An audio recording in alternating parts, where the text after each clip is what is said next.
Today, I want to answer the question, is leasing a better option than buying? Well, by the end of this video, you're going to have a comprehensive understanding of the financial, lifestyle, and investment implications of leasing versus buying real estate. I'll break down factors like costs, flexibility, tax benefits, and long-term wealth building. Did you realize that sometimes leasing a property could be more profitable than actually buying one? Or that buying a property sometimes isn't always the smartest financial move out there, depending on market conditions? Stick around as I dive into the details of leasing versus buying. I'll then dive into the pros and cons of each, and finally discuss which one is better. If you're ready, let's go.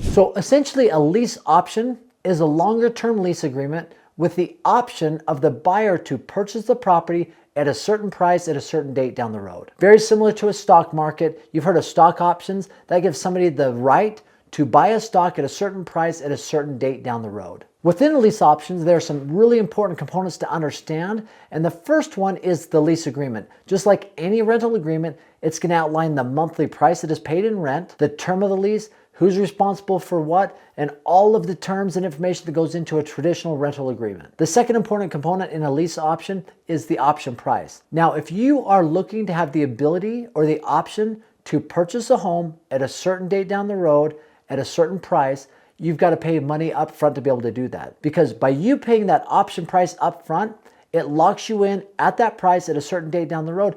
And from the seller's standpoint, they are taking that property off of the market because you're buying it 2 years down the road.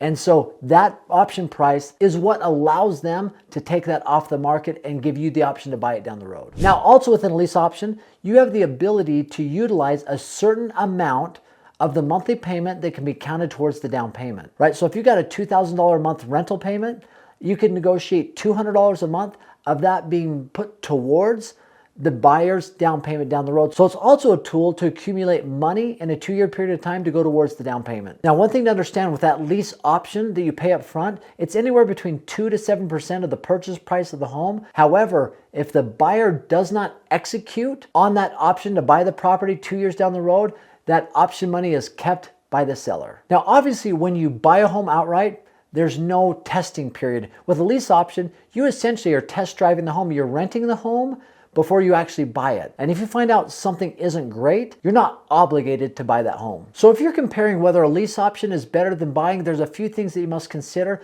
and really it comes down to your individual situation. For example, if you're a buyer that is looking to buy a home, but you don't have the funds for a down payment, or maybe you're not credit worthy to be able to get a traditional bank loan, then a lease option could be a better strategy because it allows you 2 years typically of a time frame to build up your credit or to build up enough cash through the option payment that you pay up front and through the monthly payments, that percentage that's going towards your down payment, to be able to have enough cash when you execute on the option to buy 2 years down the road. Also, if you're the type of person that says, I don't want to be obligated to buy a home, if I could live there for a few years, if I could rent it, then own it, that's also a good strategy because with a lease option, you're not obligated to purchase the home. And probably one of the biggest benefits of a lease option versus buying is if you feel like the market is going to go up, if you're in an area where you think the prices of home are going to go up over the next 2 or 3 years, and you have an option to buy that home 2 or 3 years down the road, and you lock in at a price right now, and the value of those homes in that area go up,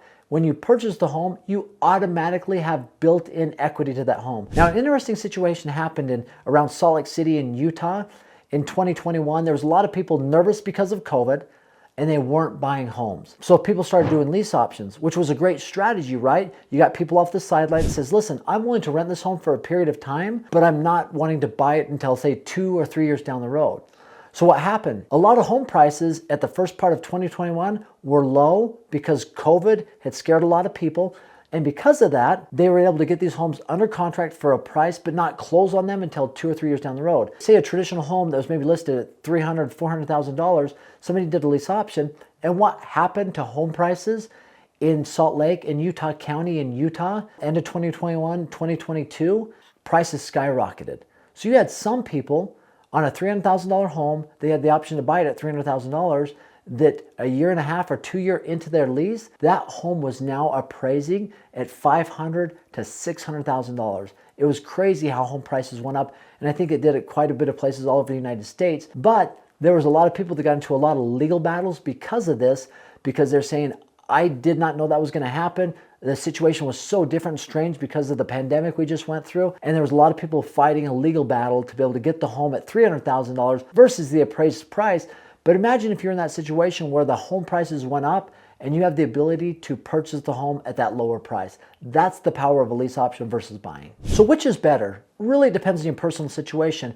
If you are a seller and the market is stagnant and you're not able to sell right now, a lease option could be a great tool because you're able to pull potential buyers that are sitting on the sideline out of the woodwork, because it gives them the ability to test drive that home or a rent-to-own strategy. And if you're a buyer, once again, it depends on your personal situation. If you have the funds right now, if it really is the home that you want, but ultimately it depends on you.